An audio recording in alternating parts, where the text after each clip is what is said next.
kadar yıllık doktorum. Vallahi diyor bunun kadar güzel bir ölü görmedim. Bunun kadar tatlı bir ölü görmedim. Sanki benimle konuşuyordu sabaha kadar. İşte şehitlerin çehresi. Şehitlerin işte ölmez diyor ya Rabbimiz. Gerçekten de ölmüyorlar.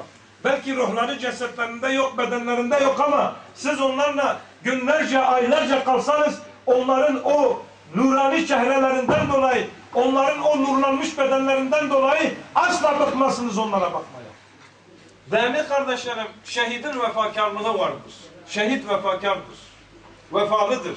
Ahde vefa göstermiştir. Hani Allah diyor ya, içinizde öyle erler vardır ki Allah'a bir söz verdiler. Allah muhafaza etsin. Allah hakkında şüphedeyse, Allah hakkında içinde bir tereddüt var ise bu alışverişe girmemesi lazım. Eğer velev ki o burada canını dahi verse o ticaretinde kazançlı çıkmayacaktır. Neden? Allah'a güvenmemiştir. Allah'a tam teslimiyet göstermemiştir. Olsun, bilimde olsun, felsefede olsun, ahlaki yönden olsun, tıpta olsun, insanlığa hizmet edenlere insan müteşekkil olur. Yani müteşekkil teşekkür eder. Onlara bir nevi şöyle diyeyim, arz edeyim, minnettarlık duyar.